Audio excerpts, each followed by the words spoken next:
এই এত মিষ্টি কে খাবে? কোথায় বেশি মিষ্টি? এই তো কটা সন্দেশ আর রসগোল্লা। হ্যাঁ মানে জাস্ট কয়েকটা সন্দেশ আর রসগোল্লা, এ তো আমাদের কাছে নস্যি। হ্যাঁ সে তো আপনাদের দেখলেই বোঝা যায়। এই ছেলে, এই তুমি কি আমাদের চেহারা নিয়ে খোটা দিচ্ছ? না না, চেহারা নিয়ে কেন খোটা দেবো? আপনারাই বলছেন এতগুলো মিষ্টি নাকি আপনাদের কাছে নস্যি, তাই বললাম। দেখুন আমি এত খাবার জীবনে চোখেও দেখিনি, খাওয়া তো দূরের কথা। এগুলো প্লিজ ছড়িয়ে নিন, আমি এত খেতে পারবো না। না না, একটু খাও। হ্যাঁ মানে এরপরে তো আবার ভাত মাংস সব খেতে হবে। এরপরে মাংস আবার ভাত? এ বাড়িতে দারুণ মাংস রান্না হয়, আমি গ্যারান্টি দিয়ে বলতে পারি ওরা মাংস তুমি কোথাও খাওনি। আমার সেজ বোন যে রান্না করছে কাবাডি, দারুণ রান্না করে। আজকে তো আমাদের নিরামিষ, আজ অষ্টমী বলে শুধু তোমার জন্যই রান্না করছে মাংস। তবে আমরা বোনেরা যে যাই রান্না করি না কেন, দিদির হাতের রান্না, আহা, দিদির হাতের রান্না খেয়েছো? কি করে খাবো? দুদিনের আলাপ, তাও আবার রাস্তায়। আর আমার অত খাওয়ার বাসনা নেই যে লোকের বাড়ি বাড়ি গিয়ে খাবো। আমি না এখানে এসে পুরো ফেঁসে গেলাম জানেন তো। মানে এরকম জানলে আমি আসতাম না। তোমার লেখাপড়া কত দূর? কেন সম্বন্ধ করবেন নাকি? মানে আপনার বাড়িতে আমার সঙ্গে সম্বন্ধ হবে এরকম তো কোনো মেয়ে দেখতে পাচ্ছি না। বাচাল ছেলে তো তুমি। তা আপনি হঠাৎ বাচালতা করে আমার বিষয় জানতে চাইছেন কেন? ও মা, এমন ধরনের কথা কেউ বলে? কাকু জানতে চাইবেন না তুমি কতদূর লেখাপড়া করেছো? কালকে ভোর হতে না হতেই না আমি এখান থেকে কেটে পড়বো। আরে কাল ভোর হতে না হতে কি বলছো? কাল ভোর হতে না হতেই ফুটবল তোর গোষ্ঠী শুদ্ধ লোক যদি এ বাড়িতে না আসে তা কি বলবো তোকে? আরে খানদানি মহিলা, ওই খানদানি মহিলা যদি আসে না তো তাকে আমি এমন ধোয়ান ধুইয়ে দেবো, আর লম্বা চওড়া কথা বলা বার করে দেওয়া করে। কাকু আমার দিব্যি তুমি কিন্তু কাউকে কিচ্ছু বলবে না। না না, আমি ওসব দিব্যি ফিব্বি মানি না। বলবো বলবো বলবো। বড্ড বড় বড় বুগনিও না, বড্ড বড় বড় বুগনি। আমার ছেলের বউ, আমার মেয়ে, এরকম বউ এরকম মেয়ে হয় না। তো সে বউ সে মেয়ে চলে এলো কেন আমার এখানে? আমি তোমার কাছে এসেছি এক রাতও কাটেনি, এর মধ্যেই নানান কথা বলতে শুরু করে দিয়েছো। মা তুই আমাকে এরকম ভুল বুঝিস না মা। তাহলে তুমি এসব কথা কেন বলছো? এই দিদি, তোকে আমরা কোথাও যেতে দেবো না, কোথাও না, বুঝেছিস তুই? সংসারটা ভাঙবেন কেন শুধু শুধু?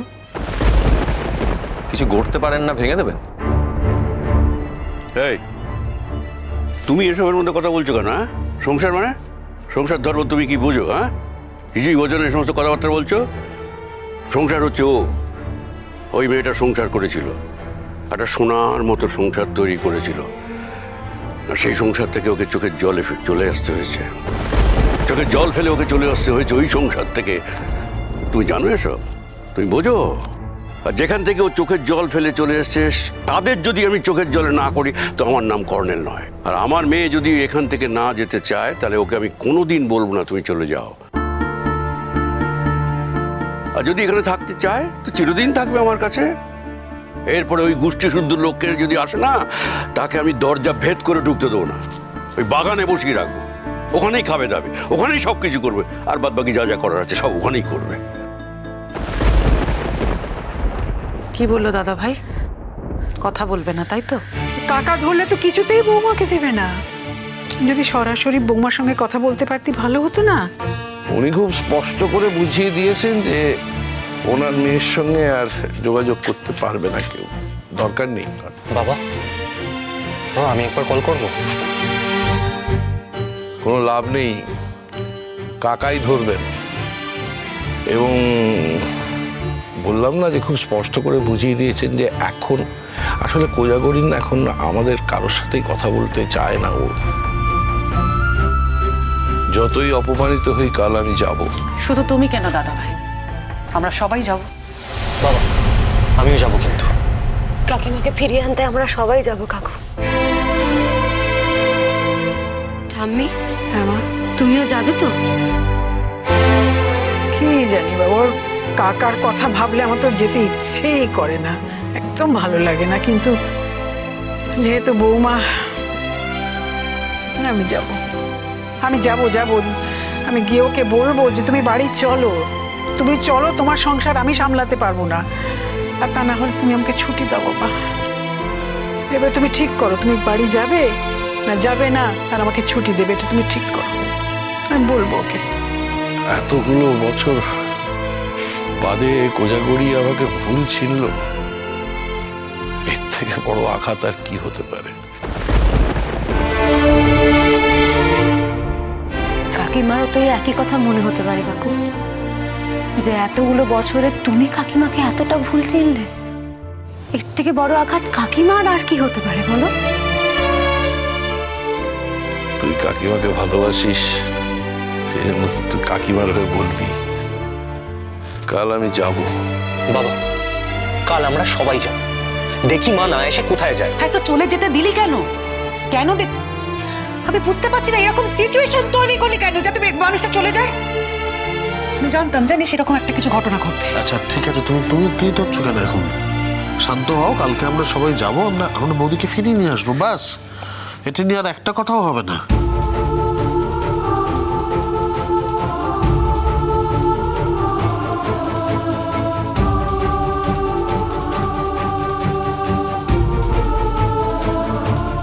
বাবা, ও বাবা, মা যদি না আসে? তাহলে আমরা মায়ের কাছে যাব। এতগুলো বছর ধরে তো উনি আমাদের সঙ্গে থাকলেন, এবার আমরা না হয় ওনার সঙ্গে থাকবো।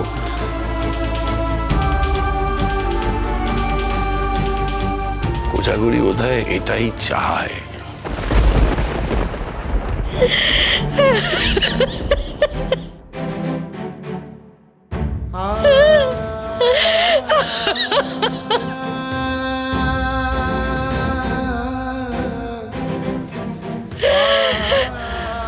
কি হচ্ছে এটা?